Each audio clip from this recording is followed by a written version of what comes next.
ধন্যবাদ প্রস্তাবের উপর আলোচনা করবেন পটুয়াখালী ২ আসন থেকে নির্বাচিত মাননীয় সংসদ সদস্য জনাব ডক্টর মোহাম্মদ শফিকুল ইসলাম। আপনার সময় ৫ মিনিট। আমার তো ৮ মিনিট ছিল, আমি যতটুকু জানি। আসসালামু আলাইকুম। মাননীয় স্পিকার, আপনাকে ধন্যবাদ।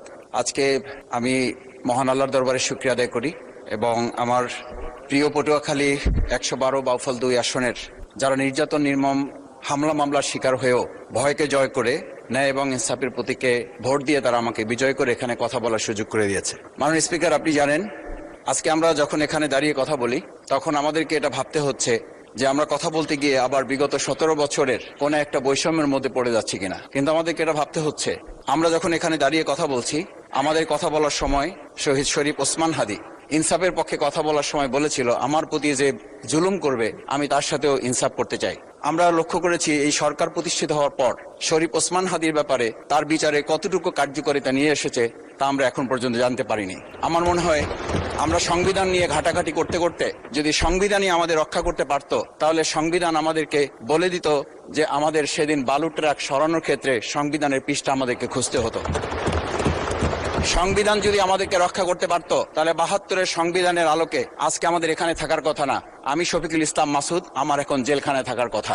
সংবিধান যদি মানতে হতো, তাহলে আমাদের মাননীয় প্রধানমন্ত্রী বাংলাদেশে থাকার কথা না, ওনার দেশের বাইরে থাকার কথা। সংবিধান মানতে হলে বর্তমান স্বরাষ্ট্রমন্ত্রীর এখন দেশের বাইরে থাকার কথা ছিল।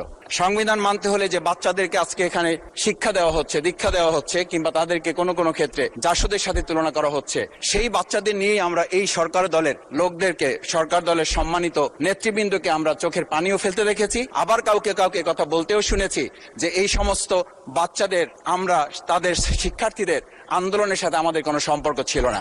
আমরা খুব লজ্জিত হই মাননীয় স্পিকার, আমাদের এই বর্তমান সময়ে আমরা যদি এটা খেয়াল করি যে আমাদের বাংলাদেশের এই বর্তমান প্রেক্ষাপটটা নতুন করে এখন যে গণভোটের যে আজকে ন্যায্যতা অন্যায্যতা, সাংবিধানিক পৃষ্ঠা, লাইন, অক্ষর, দাড়িকমা আমাদেরকে শেখানোর চেষ্টা করা হচ্ছে, যদি সেটা হতো তাহলে বাংলাদেশ জাতীয়তাবাদী দলের সম্মানিত মহাসচিব তিনি কয়েক হাজার পুলিশের বেষ্টনীর মাঝখানে একা একটা মোবাইল নিয়ে তাকে আমরা দাঁড়িয়ে থাকতে দেখেছি, তখন সংবিধান আমাদেরকে রক্ষা করতে পারে নাই।